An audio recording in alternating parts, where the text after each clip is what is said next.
All right, welcome everyone. I'm Isaac. This is Jessica. It's very I think I'm good. I might fall while I'm up here. It's fine. Cool. I'm just going to drop us all in, create some coherence here in this little pocket of the planet lightning in a bottle. So I'll ask you all, if you're comfortable with it, to close your eyes. And we've got this beautiful energy of this festival, so much stimuli. It's probably been capturing the majority of your attention, the music, the people, the vibration. And for just this moment, I invite you to turn some of that attention within. That you feel the physical sensations, the temperature of the air, touch of the fabric on your skin, yes, but also what's happening between the front and back of your body. What's happening between your left and right sides. Feeling the ground underneath you. Just noticing the way that your breath is animating your body. Noticing the first place that you recognize the breath, maybe as a coolness on the tip of your nose or a gentle breeze just inside your nostrils. And I'll guide us through 5 breaths, and before we take them, I'll let you know how it will go. The inhales will be in through our nose, bringing our attention down to our bellies, low backs, lowest ribs. And our exhales will be out of the mouth as if we're blowing through a straw, so that will make the exhales a bit longer than the inhales. You just take 5 of those in one breath to prep, so wherever you are in your breath cycle, exhale and empty your lungs. Take a normal breath in through your nose, and a normal breath out. And we'll begin with a deep inhale through your nose, down into your belly. And as if you're blowing through a straw, exhale through your mouth.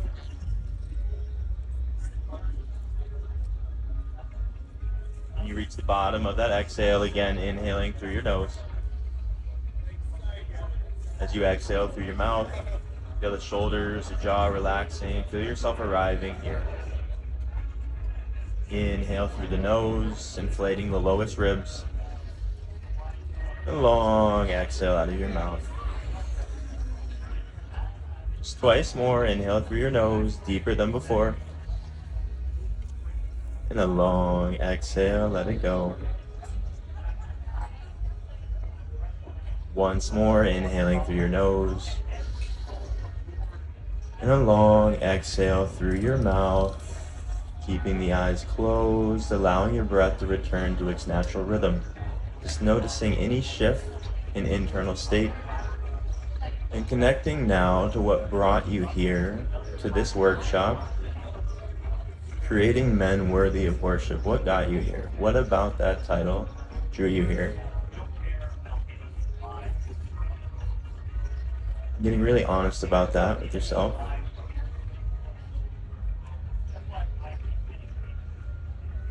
Before we close this opening meditation, I'll just preface this whole workshop with, there has been a tragic distortion of masculine energy throughout history. And it's been associated with domination and coercion and manipulation and narcissism.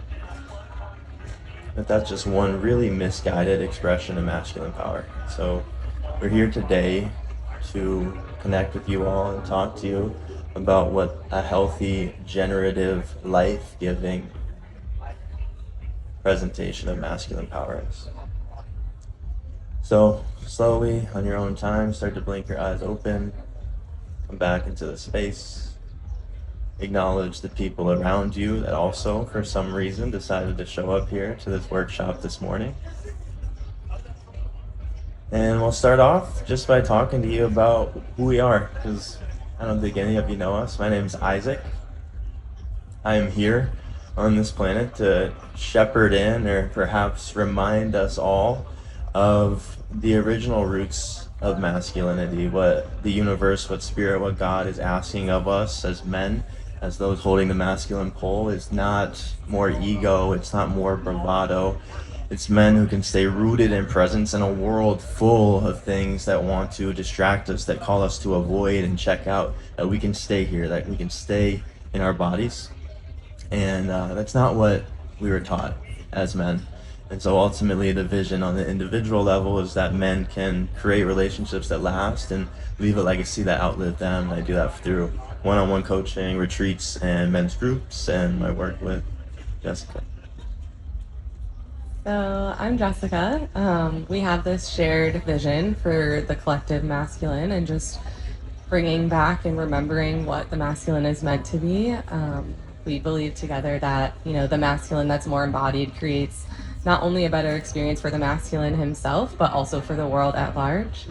I specifically work with men who are kind of stuck in this hell of their own making. And so sometimes that looks like numbing out to Reddit or YouTube or Instagram, but a lot of times it looks like they're falling somewhere on a substance abuse spectrum or lost in their own sexual energy, whether that be in porn addiction or unhealthy sexual engagement just for validation, things like that. And so that's primarily where my work lies, all with the intention of giving men back the power that's actually theirs instead of giving their power away to the desire for false power or the desire for validation and things like that. So with that, we will move into the title of this workshop as Creating Men Worthy of Worship. And we felt like the most important thing initially is to just explain what we mean by that. When we really got this message of that as our shared mission, it's like, ooh, there's enough men who think they need to be worshipped. But the reality is that when people are power grabbing or desiring everyone to bend at their knees, that's not real worship. That's enslavement and that's dictatorship. But this worship that we are talking about and that we are asking everyone to attune to is the seeing the God in one another. And so when we talk about worship in the context of our partnership, it's very much this innate way of being where I naturally see the God that lies in Isaac and he naturally sees the goddess that lies in me. And that's part of the system. It's not just worshiping the men, but it's that in this ecosystem, the masculine and the feminine worship each other because of the goddess and goddess within God and goddess within each other. And then behaviors and acts of service and acts of love naturally flow from that because we are attuned to that act of devotion, just as devotion to spirit or the one mind or whatever the word is that you choose of this unity consciousness goes. We're honoring that in one another. Yes, just to give you an idea of how this workshop is going to go, we're going to set the frame, continue to provide some context. I'm going to share a little bit about my story from an unhealthy masculine frame to now a healthier frame. It's a everyday work and job, but I'm really proud of where I'm at.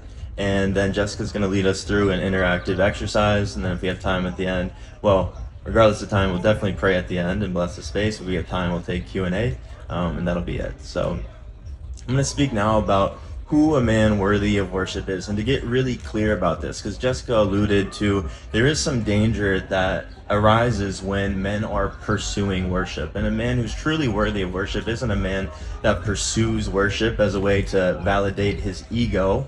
It's something that naturally arises from his way of being in the world. And so a man who's worthy of worship is not a man who seeks power over. He's a man who seeks service of and responsibility for. So I'm going to say that again. A man who's worthy of worship does not seek power over.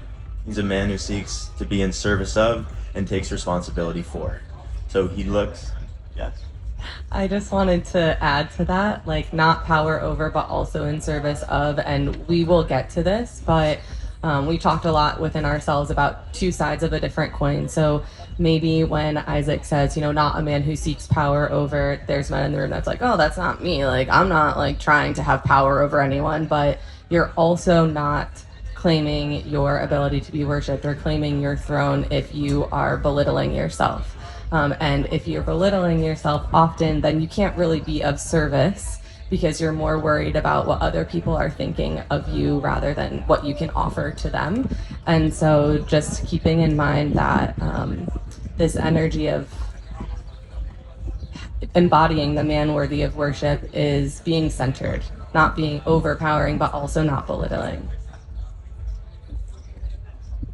Another key piece is that this man speaks from truth and not from trigger or trauma, however you want to frame that. So there's a lot of dangerous men walking around, and they're dangerous not because they mean to be, but they have an unintegrated shadow. And I'm going to share how this showed up in my life later on in this workshop. But he's met those parts of him that want to respond by getting defensive or getting emotionally, verbally, even physically violent, and not eradicating those parts of himself, but meeting them so intimately that they no longer have power over him.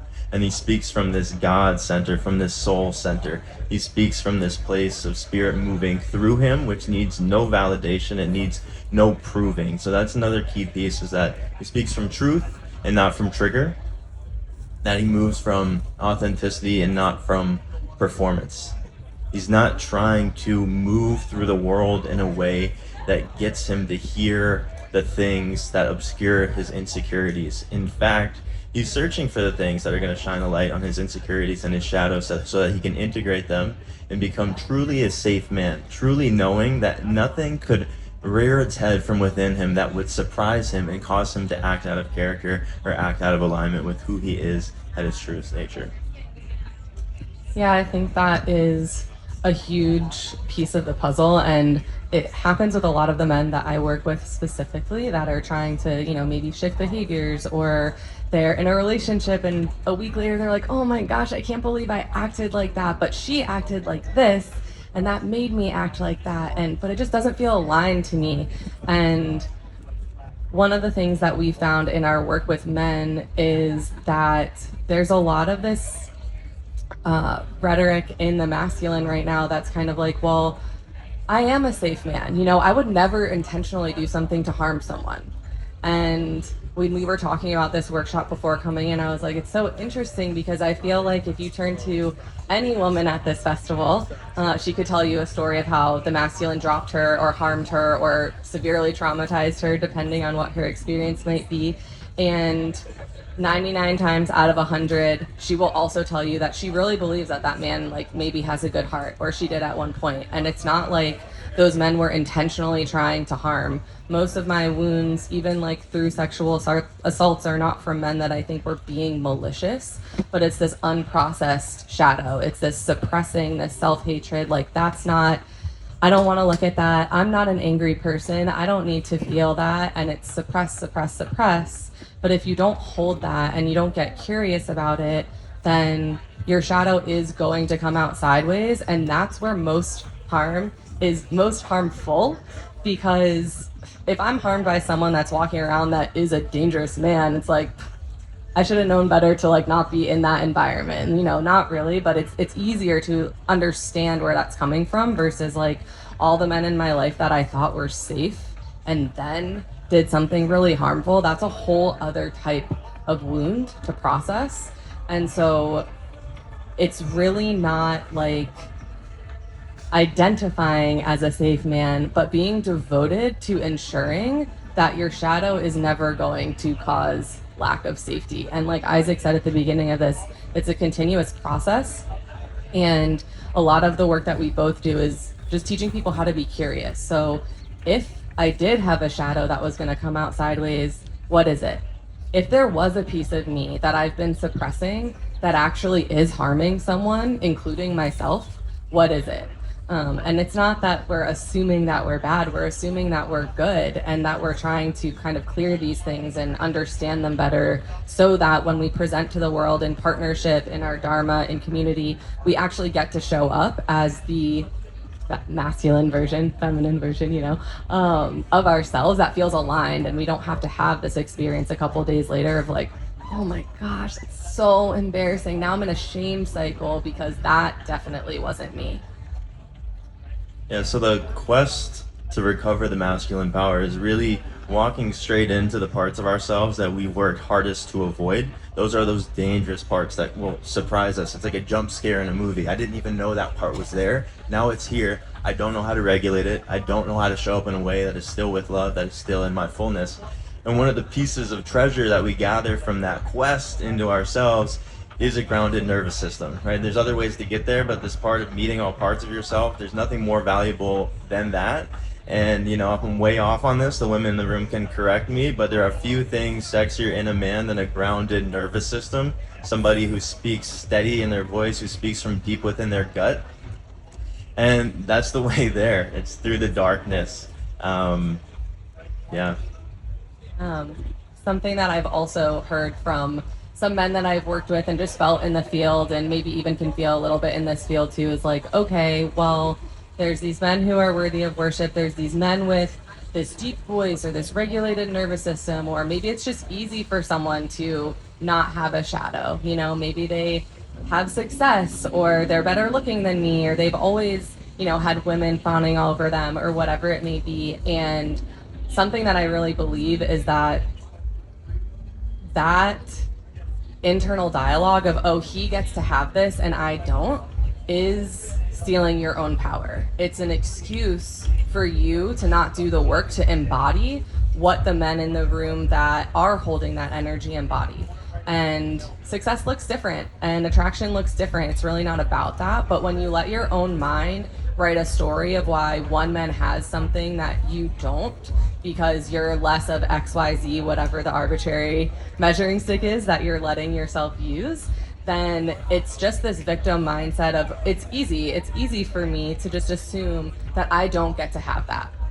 And it might not feel good, and I might know it might not feel good, but it's easy for me to just stay stuck. It's much harder to assume that I actually can be sought after in the same way. I actually can have something that feels just as successful as me. I actually can have a partner who honors me and respects me if only I do the work that allows the world to respond as such.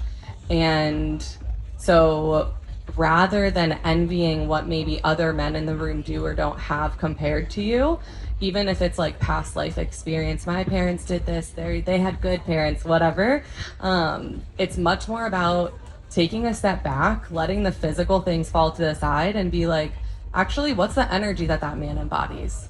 I admire the way the world responds to him. I might be a little envious, but I'm going to get curious about that.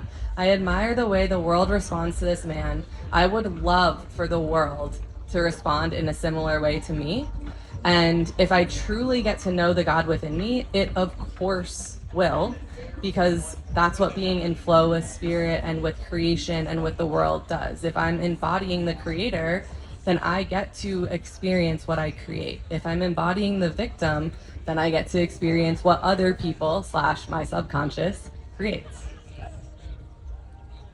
Something that came through when Jessica was speaking is that this path of worship to worship is really a humble path. It requires a lot of humility, and humility to turn within again and again and again. There's a quote in Game of Thrones that says, a true king doesn't crown himself.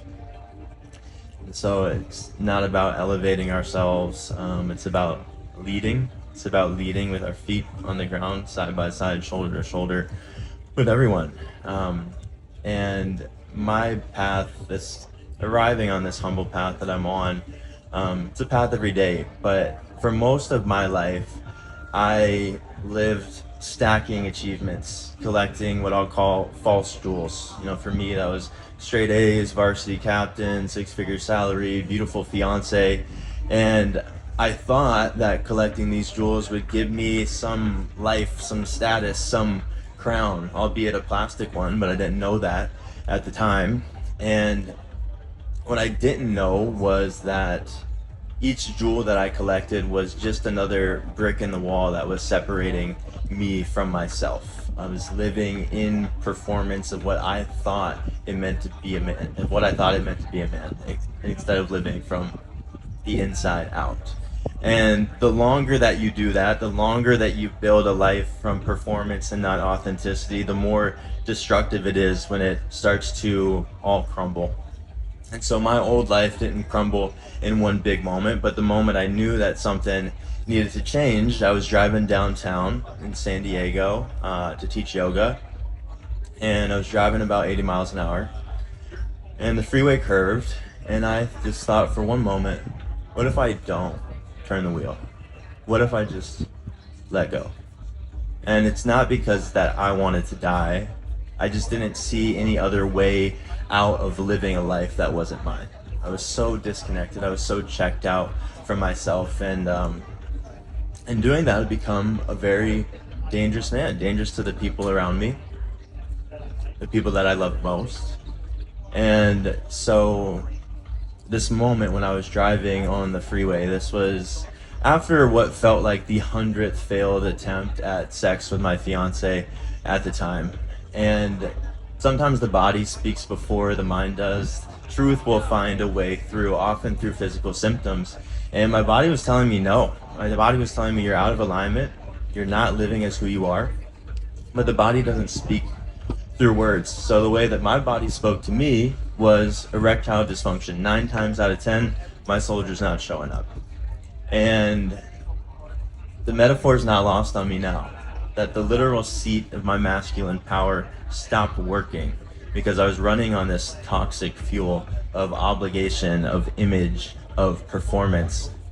And so I knew something had to change. And I did the hyper masculine lone wolf thing for over a year. I tried to solve this issue on my own, biohack my way to better health. I was doing the whole thing. I was shining red light on my balls. I was pelvic flooring my pelvic floor massaging myself, and none of it worked. I finally got some help. I finally saw a naturopath, someone who would listen to my inner knowing, not just the data, because the previous doctor I'd been to said it was all in my head, but something in me knew that it was deeper. So I saw that naturopath, and that's when we found it. We found a tumor sitting on my pituitary gland. So, third eye, the seat of my intuition, an intuition I've been denying. And it asked me to start living in alignment. And that was excruciating because one of the intuitive knowings that I've been fighting with every fiber of my being is this woman that I proposed to was not the woman I was going to spend my life with. It created a lot of pain in her, in our families, in myself, because I'd been disconnected from myself. I hadn't integrated this shadow that was living to be validated through a performance of what I thought masculinity was. And so that started my process of coming home. And it wasn't a short process, it wasn't an easy process, but it's led me now to where I can speak from my gut, where I can honor my body and my emotions. It's led me into my purpose and the work that I do with men. It's led me into union with Jessica. And it's led me on the stages like this, not to prove anything, but to share everything that I had to unlearn. And what I know now, and we've said this a lot, is there's nothing more dangerous than a man who collects these jewels to be seen when he hasn't seen himself. I think too, to my point from earlier, there's men who collect the jewels and there's men who are envious of the men who are collecting the jewels, and both of those things are the barriers. But as you were talking, I was thinking it's interesting that I also went through a process of being engaged and then married to someone who wasn't fully aligned, and something that is different in the partnerships that I have been in where worship wasn't part of it is there's a huge difference in the way that the masculine does/wasn't showing up. And obviously there's things I contributed to this as well, like ignoring my inner knowing and various parts of my own wounds, allowing me to end up in partnerships that weren't aligned. But what feels important is I have this analogy that I talk about when I share my story of a lot of times when we've been burning in hell, we start crossing the bridge and we think that's where we're going. Finally, we're out of hell. We're in this safe space. And we forget that we're standing in the middle of a bridge and we haven't actually gotten to the destination yet. And what that looks like a lot of times in the partnership dynamic or even in service is man, I was in this relationship that was horrible, or I grew up in a house that was just so dysfunctional. And I finally find a place where someone's willing to be there, be around. And that must be enough. This must be the thing because I feel okay enough because I'm not being harmed. Or I leave a job that's super out of alignment and I have a little bit more freedom, or my boss isn't emotionally abusing me every day, and I get to this new space and I'm oh, this must be enough. And we forget that actually there's much more. And in order to get to the destination, like, you have to be willing to sacrifice the things that are just okay. Like, if you feel okay in the human that you are or in the relationships that you are, I'm so glad for you that you're not feeling like you're in this place that's like continuously destructive. And there gets to be more. Like, you get to not just be part of an ecosystem that's kind of okay. You get to be the man in the room that people look to. You get to have a woman who trusts you, who follows your lead, who is devoted to you, and not because of love and attachment and it filling holes of wounds for both of you, that's something left before, but because you've actually done this work to sacrifice the things that were fine so you could have something much better.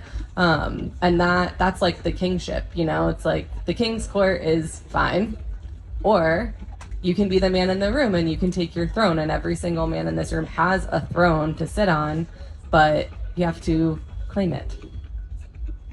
Yeah, this big scary decision to sacrifice just fine without the promise of something greater, without the promise of something that calls you into your royalty, is super, super scary, right? The engagement that I left, it was fine. We didn't fight. There were no, at the time, hindsight's 2020, but at the time, no huge red flags about that relationship. It didn't feel right to me. And so at that time where I was living in just fine, when I was accepting that for myself, I've been on a spiritual path. I've been meditating for 10 years. I've been teaching yoga for 5 already at that point, but life wasn't happening for me. I read all these spiritual books, self-help books that would talk about serendipity, and when I submitted my intention, my whole life opened up for me, and none of that was happening, no matter how much I meditated, no matter how many books I read. But me trusting this calling, this guidance to exit this relationship was a call to demonstrate my faith in a bigger plan that I had for myself. It was a call for me to throw my rigid 5-year plan out the door and open up to a larger plan for myself. And the moment that I ended that relationship, things started showing themselves to me in a way that they never had. I finally felt like I was being guided and not doing it all on my own. So for any of the men here that feel like life's just not happening for me, the question is, where are you settling for just okay? Where are you settling for just enough, right? And how can you decide today that not that you're worth more, I won't use the word more, but that you're worth something that is more coherent and synchronous with your internal knowing, with your spirit, with your soul, with your inner God, whatever you want to call it. That's when my life started to change. I have a question for you. What does it feel like being in a relationship that feels out of alignment and that doesn't have worship, either from you or for you, versus one that does? Because I think if you haven't necessarily felt, this is always how it is. You're like meditating, doing a body scan or something. You're like, I'm relaxed. And then 5 minutes later, you're like, oh, whoa, I thought I was relaxed. Now I'm relaxed. And then 5 minutes later, you have the experience. So it's like, until you experience it, it's hard to grasp. And so I think that maybe sharing what it feels like differently could be helpful. Yeah, I think there's a lot of ways to answer this question, but the answer that's coming up right now is that in a relationship where I didn't feel worshipped or that was misaligned, not intentionally incentivized, but I was incentivized to sacrifice my needs, to sacrifice my desires, to sacrifice my want for a richer life, to self-sacrifice, right? My old paradigm, love meant self-sacrifice, strength meant muting feelings and numbing pain. And to be in a relationship where I feel worshipped, my needs and desires are amplified, they're honored. We have conversations about it. She asked me, where could this be more? Where could this be better? Could we change this little thing, right? Because for me, still part of the process, I've left this a lot of the way behind, but is not being able to speak my needs, of saying, I'm the man in the room. Your needs are always more important than mine. And there is a piece of that, but not always. We have to be able to bring our full selves into the room as men. We have to be able to set boundaries and hold the container, and expressing our needs is part of that. So I think at a more meta scale, it's that who I am at my core is called forward in this relationship, whereas in a previous relationship, it was unintentionally asked to be suppressed or made small to fit into the picture of a life that we thought was it. What we were sold in the white picket fence picture book that we all downloaded when we came into this world. I'm thinking too, just with this idea of boundaries, like if you have studied masculine and feminine dynamics, like the basis is that the masculine's the structure, the feminine will do whatever she wants unless there's structure, essentially. Like we are the endless void, and I can take up as much space as is allotted for me. And I think that's something that gets missed when there's men who are holding more of this like people pleasing dynamic, or like still hasn't healed much attachment stuff, where it's like, oh, I don't want her to leave, so if she's mad, I'm just gonna do this thing so that she's not mad so that she stays. And a lot of that's happening subconsciously and under the radar. But what's not recognized is like, okay, I, as the feminine, am always wanting to push boundaries. Like, I always want to be taking up more space. I always want more nourishing food. I always want more pleasure. I always want more good stuff. And unless someone says, no, that's not aligned, I don't know where the boundary is in the relationship. And so in past relationships where the masculine was less embodied in my partner, it's like our whole relationship destructed because there weren't no's that were said. And I was like, okay, great, like I can do whatever I want. This is awesome. But actually it wasn't awesome because I didn't have that check to guide me into like, oh yeah, you're right, actually this is my system being a little bit out of alignment as well. But it was a blind spot, and if only my partner had attunement to his boundaries, then I could have noticed my blind spot. And so in these partnerships that we're building, where the desire is evolution and eternal love and always growing, we're meant to point out each other's blind spots. And if I'm people pleasing because someone's getting angry in the room, or I'm afraid that they'll leave me, then I'm not attuning to what my yes and no is. And my no was maybe going to point out something that wasn't best for the system that we weren't aware of until the no was said. And something else that feels really important is we learn by positive reinforcement, and we can learn by negative reinforcement too. But something that was really new when Isaac and I got together is he's so certain of his alignment and like what feels good in his body that when he says no, it like echoes into the room.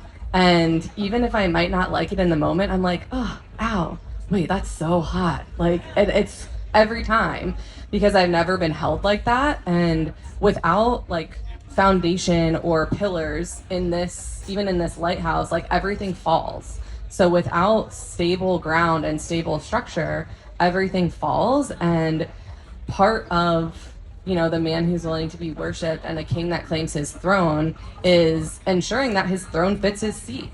Like, does this feel aligned or no?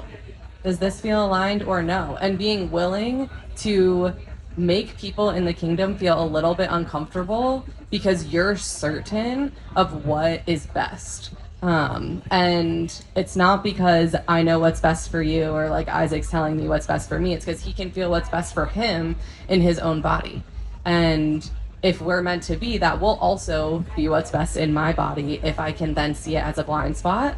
But ultimately, also, if you're in one of these dynamics that's like, I'm afraid to say no because I might lose my partner, then that's what we were talking about earlier, where like you have to be willing, either you're abandoning yourself or you're abandoning the relationship in partnerships that aren't aligned, you know? And if it's not aligned to you and you stay, you'll be abandoning yourself for the rest of your life.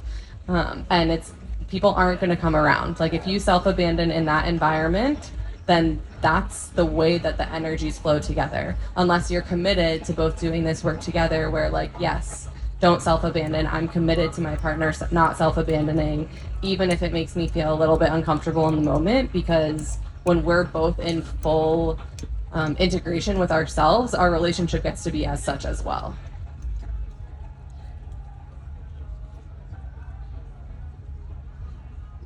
So Not sure if this is happening for any of the men in the room or if it's happened before. I'm actually more sure that it's happened before. Is that if you've ever experienced any self blame of, oh, my relationship crumbled because of me, I'm the worst guy in the world, self talk, self loathing, self blame, self hate.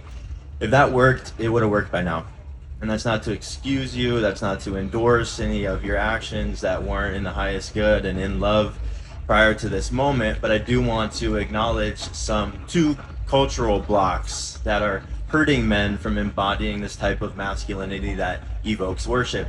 And the first is really present in my story is this kind of like the old guard, the old paradigm of masculinity where we're taught to man up at all costs, to act like everything is okay all the time, to mute feelings and numb pain and neglect ourselves in the service of others. And what that produces is this inflation of masculinity, like a balloon inflating that's just waiting for attack. It's so fragile, so fragile. And the more that we repress stuff and don't show up and share how we're feeling with our men or with our partners, the more imminent that pop is, right? So that's the first block that's coming up.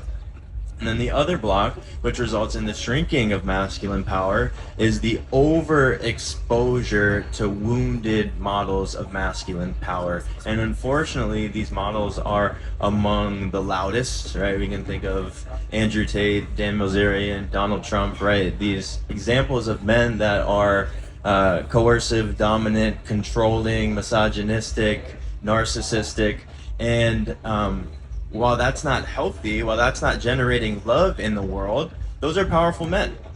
And so guys with good hearts look at those men and say, wow, that example of masculine power is so loud and prevalent. I never want to show up like that. And so in an aversion to being arrogant, men aren't showing up as confident as they could. In an aversion to being dominating or controlling, men are showing up as passive, right? So the first one, that old paradigm of masculinity, is this false inflation of what it means to be a man. And then this other one, the overexposure to wounded masculine idols, is resulting in the shrinking and the making dim of masculinity. Okay, so we're going to do a little practice. It's going to be a little inward meditative somatic practice. So I'm just going to have everyone get comfortable. You can sit up, stay exactly how you are, lie down, but just notice if there's any way you could make yourself a bit more comfortable so that you can really drop in. And once you get to your place, if you feel comfortable, close your eyes. If you don't feel comfortable closing your eyes, just soften them.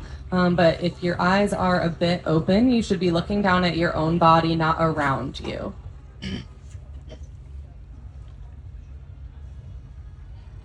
And as everyone arrives, again, we'll just tune into our breath for a moment. So I'll meet you at the bottom of your next exhale, blowing all of your air out. And then breathing in through your nose, inviting your body to fully absorb all that was offered in this workshop. Exhaling to release anything that doesn't need to be held in this moment. Inhaling through your nose again. And exhaling through your mouth. We'll do one more just like that. Breathing in through your nose. And exhaling through your mouth. Softening your breath now, just breathing through your nose, allowing your breath to breathe at its natural rate and rhythm. I want you to tune into a version of the masculine in front of you who has the energy of this more power, dominant, arrogant, I'm demanding worship energy. I want you to give it an image. So it might look like a person, it might look like a shape, it might look like a memory of yours. I want you to denote a color for it. And I want you to notice if it's moving fast or slow. And see how your body responds as you tap into that version of the masculine. Notice how your body is feeling physically. Notice if there's contracture or pain or emotion that comes up. Just letting yourself be present with what is, but noticing the reaction that that type of masculinity creates.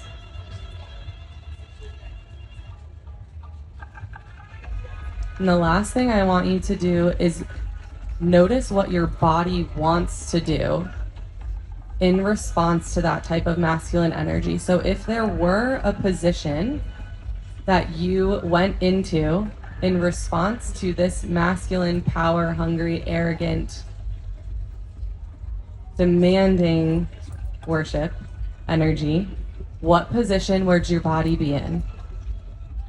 And if you feel comfortable, I want you to actually assume that position for a second, just so you can really feel into how does the world and how do I respond to this energy. I'm just taking a couple of breaths here and really noticing. I won't leave you here forever, I promise.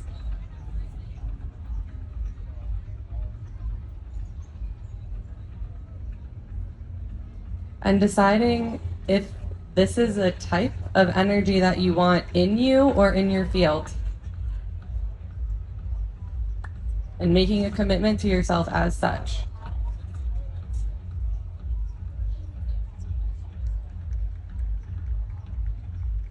Taking one more breath here to really seal in this other understanding. And then when you're ready, we're going to take a couple of deep breaths to dissipate this energy. Imagine a fire in front of you. So you're going to breathe in, and you're going to exhale this energy into the fire so that it's no longer in your field.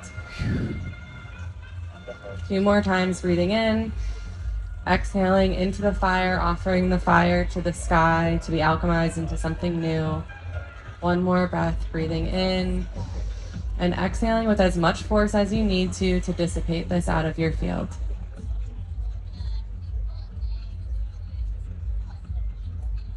Coming back to stillness. The next thing you're going to do is imagine the masculine in front of you who, for lack of a better word, is weak.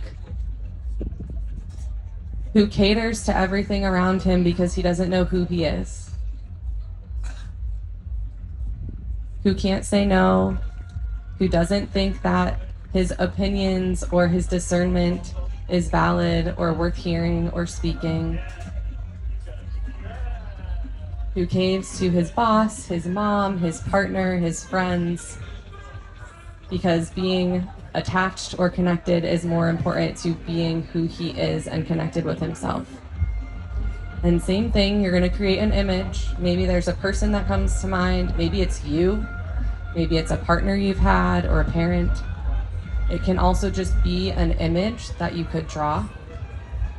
And I want you to see the color, see the image, notice if the energy is moving fast or slow, and notice what's going on in your body as you connect with this version of masculinity. Oftentimes, this version of masculinity isn't present. So if you notice your mind wandering while this experience is happening, know that that is the attunement to that energy, lack of presence.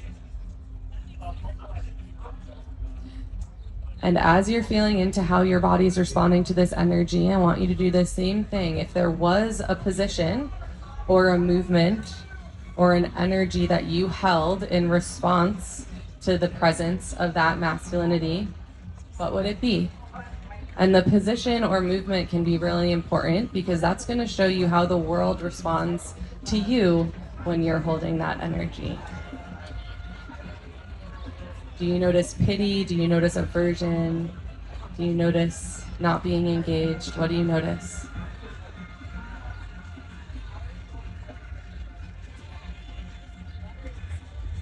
And then again, making a commitment to yourself. Is this the type of masculine that I want to show up as or that I want in my field?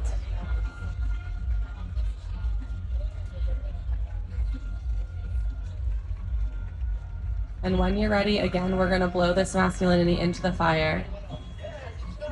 This version. Breathing in, breathing out, sending it into the flames to be alchemized into something new. 2 more breaths just like that, however you need. Making sound if you need to, making movement if you need to.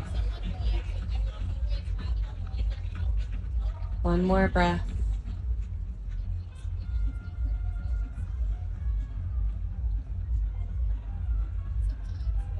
And the last part of this exercise that we're going to do is to view and or feel the version of masculinity that you're desiring to embody.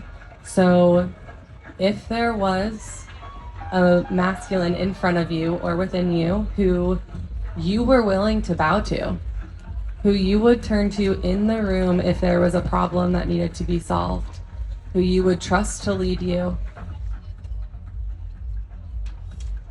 who fits in the seat of his throne, who's placed in the seat of his throne by others, and who also claims it.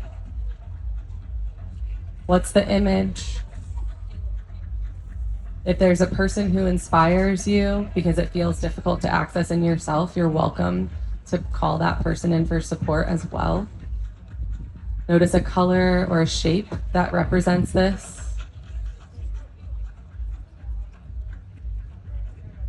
And notice what happens in your own body as you connect with this energy. So for the men in the room, if you're doing this visualization and there's an image or this energy in front of you, I want you to now absorb it, claim it as yours.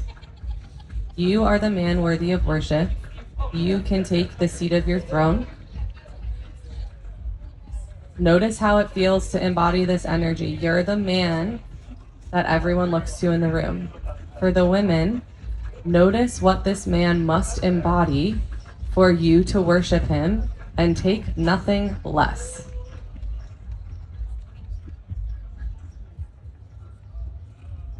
Notice if there's a position that you assume if you are sitting in your throne, and take it. This is the most important position to get into, so if you're not in it, please get into it, because this is what you can access when you are lacking your connection to this energy. In this position, I am king.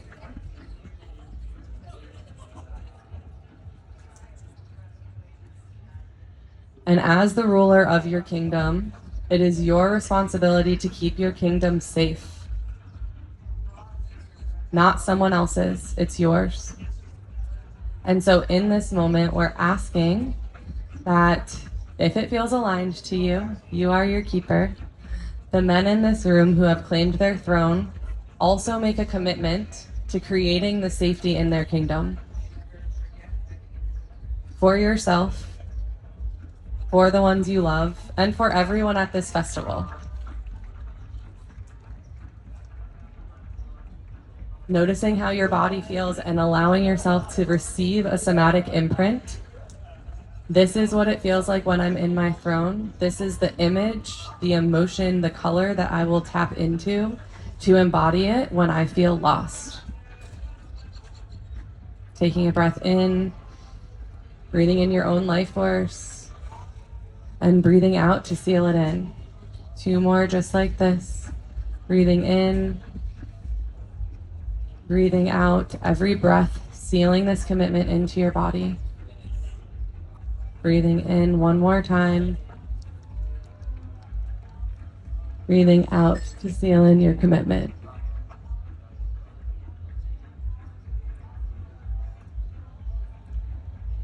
Noticing if there's anything that you need to seal in this practice.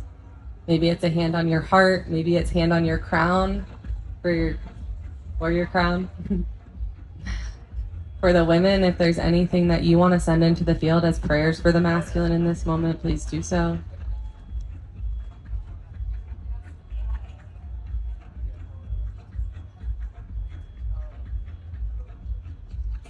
And as you are in this position, as you are holding your throne, as you are praying for the men in the room to claim a throne that is worthy of being worshipped, we enter into prayer.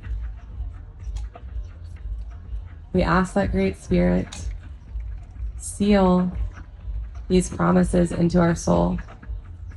We ask that Great Spirit allow the wisdom for the masculine to be remembered, to be sealed into the men at this workshop, to be sealed into the women at this workshop, to support the men to embody it, and to ripple out into every cell of the portal of this festival, so that no matter who we turn to, the men at this festival are holding their own personal masculine throne with honor. And may each of us remember long after this festival what that feels like and what that looks like, so that we can be the men and women who call others forward. Aho.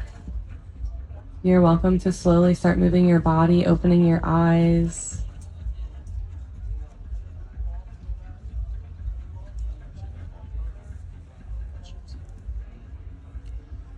So we're all here. This beautiful festival. It's a festival, yes, and like Jessica alluded to, it's also a ceremony. We have a really unique opportunity here to contribute to the group consciousness that is the festival. And so when we wrap up here, I really encourage you to share that commitment that you just made to yourself with someone else here or someone else in your camp. And if you're really claiming this, it takes action, it takes integration. And so the other invitation is that with that person you share it with, that you check in with them throughout the festival. Hey, I shared this commitment with you on Thursday? It's Thursday? Just getting started. I share this commitment with you on Thursday. What do you see? How have I been showing up? What are my blind spots, right? Starting to approach the parts of you that you've worked hardest to avoid.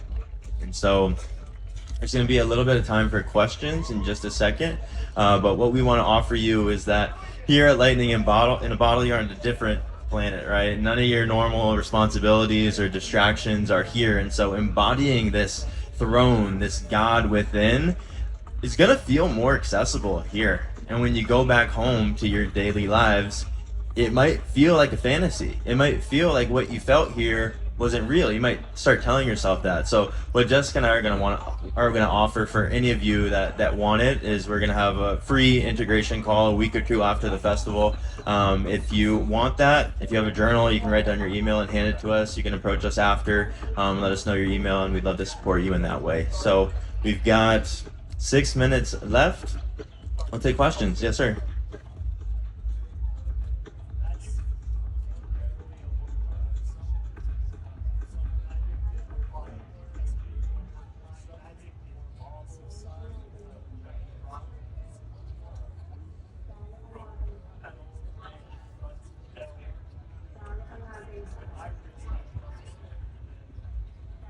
Yeah, so the question was for a man who, and tell me if I'm on point with this, I heard most of it, for the man who struggles with the overcorrection from not wanting to embody that dominant form of masculinity, what advice do you have?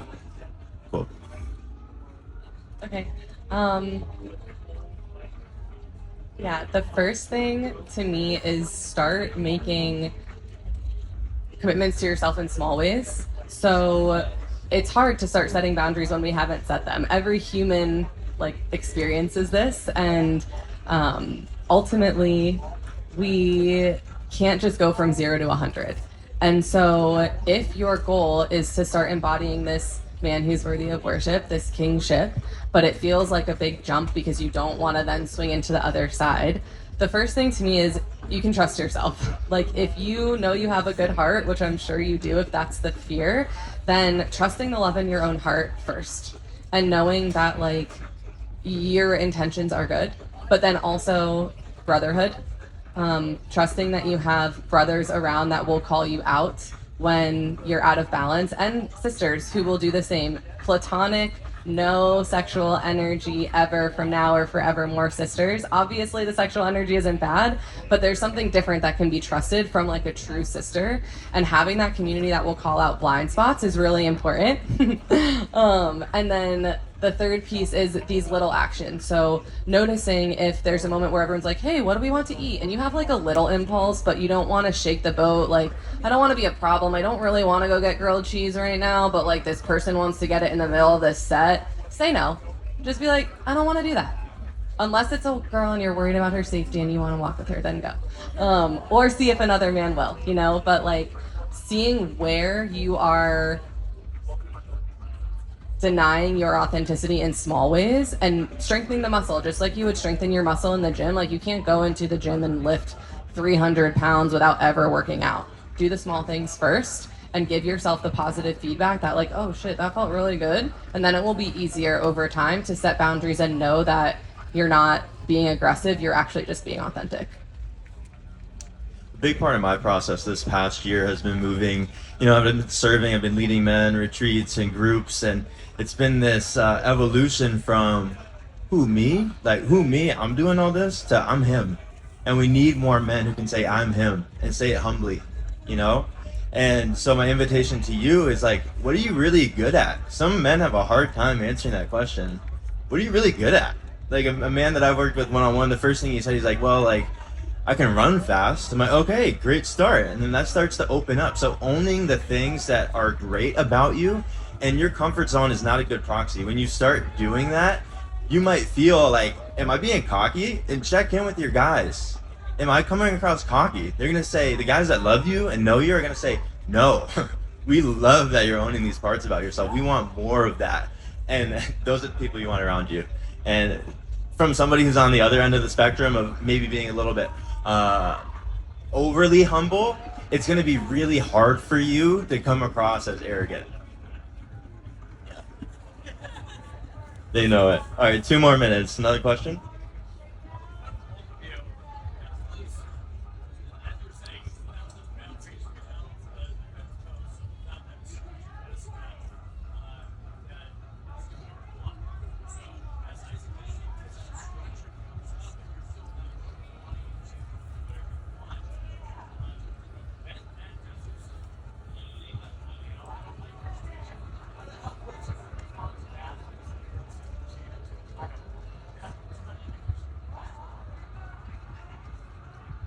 If something can be destroyed by truth, it should be. And there's a lot of nuance to that. If you have to be so rooted in your own truth and you have to have done the work to spin off all your traumas and triggers to actually know what your authentic truth is. But I'm not here to control her. I actually want her freedom. I actually want her feminine spirit to dance and soar through the sky and do all the beautiful healing and nurturing that it can. Right? And then, on my end, if there's no masculine frame and no container, I disappear. And I've been there. Right? So. Yeah, I think that first of all, it's to me about like him trusting himself. Like he's not putting up, I trust him because he trusts himself. And I've had partners that tried to put up boundaries that I could feel were from a place of insecurity. And I was like, F that. Like, I do not want to control my essence because you're feeling insecure. But with Isaac, it's because he's moved through so much of his stuff and he's always in discernment of it. He's not setting boundaries that feel like I'm having to manage his insecurities. And I think that's a really big difference. It's like, if I can feel that someone's setting a boundary with me because that's what's authentic to them, then I get to choose if our authenticity is resonant. If boundaries are being set around me because you're insecure and you're asking me to hold your shadows instead of you holding them for yourself, then like, I'm not, like, no woman is gonna want to be there for that, and the ones who do aren't the ones that you want in your corner anyways. Yeah. And there's a difference between a boundary and an ultimatum. Right? So we stand shoulder to shoulder. I'm not a dictator, right? And for the guys in the room, the boundary that you don't want to set, that you are afraid will cause her to leave or withhold love from you, that's the one that you need to set up. And it's not like, this is it, either this or go. She might be like, oh yeah, easy. Or it might be a conversation. And you have to be willing to have that conversation. Yeah. I think that's time. We'll be around if you have more questions afterwards. If you want to be a part of that integration call, let us know. Carry this with you. Don't just leave it here. It is yours to keep. We love you so much. We'll see you throughout the weekend and have a blast.